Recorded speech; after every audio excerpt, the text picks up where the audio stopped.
രാജേശ്വരി വെങ്കിട്ടരമണൻ മുകളിൽ കാണിച്ചിരിക്കുന്ന light blue book Malayalam short and ഹയറിൻ്റെ എലാബറേഷൻ കണ്ടൻസേഷൻ അതിനെപ്പറ്റി അതിൽ ഉൾപ്പെടുത്തിയിട്ടുണ്ട്. ഈ ബുക്ക് വേണമെന്നുള്ള ഞാൻ എഴുതിയതാണ്. ബാക്കി 3 ബുക്ക് എഴുതിയ പോലെ ഇത് 4ാമത്തെ ബുക്കാണ്. പരീക്ഷയ്ക്ക് ഇത് സഹായമായിരിക്കും. ഷോർട്ട് ആൻഡ് ഹയർ 3 പേപ്പറുണ്ട്. 2ാമത്തെ പേപ്പറും 3ാമത്തെ പേപ്പറും ഇതിൽ ഉൾക്കൊള്ളിച്ചിട്ടുണ്ട്. ഫസ്റ്റ് പേപ്പറാണ് സ്പീഡ്. അതെൻ്റെ വോളിയൂം 1ലാണ് സ്പീഡ് ഉള്ളത് വിത്ത് ലിബി ഉള്ളതാണ്. ഇതിൽ ലിബി അല്ല, എലാബറേഷൻ കണ്ടൻസേഷൻ. നമ്മുടെ വിപുലീകരിച്ച് എഴുതുക, ചുരുക്കി എഴുതുക, ലെറ്റർ, അങ്ങനെ ഓരോ ഗവൺമെൻറ് ഓർഡർ, ലേലപരസ്യം, അങ്ങനത്തെ പരീക്ഷയ്ക്ക് വരുന്ന ഓരോ സാമ്പിൾ എഴുതിയിട്ടുണ്ട്. ആവശ്യമുള്ളവരെ കോൺടാക്റ്റ് ചെയ്താൽ പുസ്തകം അയച്ചു തരുന്നതാണ്. വിലപ്പെട്ടതാണ് ഓരോ തുള്ളി വെള്ളവും. തിരഞ്ഞെടുപ്പിനേക്കാൾ വലിയ ചൂട് ശരീരത്തിൽ അനുഭവിക്കുകയാണ് മലയാളി ഇപ്പോൾ. മാർച്ച് ആയപ്പോഴേക്കു തന്നെ കേരളം വലിയൊരു വറചട്ടിയായിരിക്കുന്നു. വീണ്ടു തുടങ്ങിയ കാലുകളോടെ നാടാകെ കൊടും ചൂടിലേക്കും കഠിന വരൾച്ചയിലേക്കും നടന്ന് അടുക്കുമ്പോൾ ജനജീവിതം അങ്ങേയറ്റം ദുസ്സഹമായി തുടങ്ങി. ജലപാഠങ്ങൾ മറന്നതുകൊണ്ടുള്ള ശിക്ഷ കൂടി അനുഭവിക്കുകയാണ് കേരളമെന്ന് പറയാം. കടുത്ത ജലക്ഷാമം നേരിടുന്ന ബംഗളൂരു തരുന്ന മുന്നറിയിപ്പ് നമുക്ക് കൂടി ഉള്ളതാണ്. ജല ഉപയോഗം സംബന്ധിച്ച് നിയന്ത്രണങ്ങൾ ഏർപ്പെടുത്തിയിട്ടുണ്ട് എങ്കിലും അനുദിനം വർദ്ധിക്കുകയാണ് ബംഗളൂരുവിലെ ജലക്ഷാമം.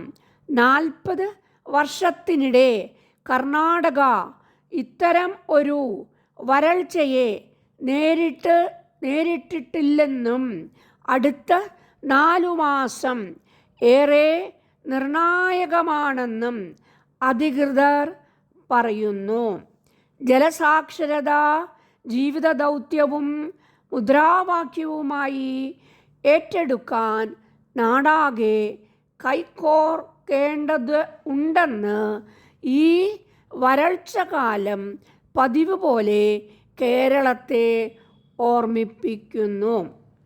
ലഭ്യമായ മഴവെള്ളം ലാഭിച്ചെടുത്ത് വയ്ക്കണമെന്ന അടിസ്ഥാന സന്ദേശം ഗൗരവത്തോടെ എടുക്കാൻ ഇനിയും വൈകിക്കൂടാ. 2018 പിറ്റേ വർഷവും അതിതീവ്രമായ പ്രളയം നേരിട്ട് കേരളം അതിനു മുൻപ് നാം നേരിടേണ്ടി വന്ന വരൾച്ചകൾ മറന്ന് പോകുകയും ജലസംരക്ഷണ പ്രവർത്തനങ്ങൾ കൈവിട്ടു കളയുകയും ചെയ്തുവെന്നതാണ് യാഥാർത്ഥ്യം. മാലിന്യം തള്ളലും അനിയന്ത്രിതമായ മണൽവാരലും പുഴ കയ്യേറ്റവും അനധികൃത പാടം നികത്തലും ഒക്കെയായി ജലാശയങ്ങളെ കൊന്നൊടുക്കുന്ന ശീലം ഇനി എങ്കിലും അവസാനിപ്പിക്കണം എന്ന് വരൾച്ചയുടെ അയൽ സാക്ഷ്യങ്ങൾ നമുക്ക് പറഞ്ഞു തരുന്നുണ്ട്. 44 നദികളുണ്ടെന്ന് നാം മേനി പറഞ്ഞു കൊണ്ടിരിക്കുക ആണെങ്കിലും അവയിൽ പലതും വർഷങ്ങളായി വേനൽ തുടക്കത്തിൽ തന്നെ വറ്റിവരളാൻ തുടങ്ങുന്നു. ഇതോടൊപ്പം ആണ് ഭൂഗർഭ ജലത്തിൻ്റെ ദൗർലഭ്യവും വേനൽ ചൂടിൻ്റെയും വരൾച്ച കെടുതികളുടെയും അകറ്റി നിർത്താനുള്ള മാർഗങ്ങൾ നമ്മുടെ ജലസാക്ഷരതയ്ക്ക് പറഞ്ഞു തരാനാവും. കേരളത്തിൻ്റെ ജലസമൃദ്ധി തിരിച്ചു പിടിക്കുക എന്നത് തന്നെയാണ് നാം നേരിടുന്ന ഏറ്റവും വലിയ വെല്ലുവിളി. ജലസംഭരണത്തിനും സംരക്ഷണത്തിനും ആയി നാം മുന്നിട്ട് ഇറങ്ങേണ്ടതുണ്ട്. നിയന്ത്രിച്ചു മാത്രം വെള്ളം ഉപയോഗിക്കേണ്ടതിൻ്റെയും ജലസംരക്ഷണത്തിൻ്റെയും പാഠങ്ങൾ കുട്ടികളിലേക്കും വിദ്യാലയങ്ങളിലേക്കും എത്തിക്കുകയും വേണം.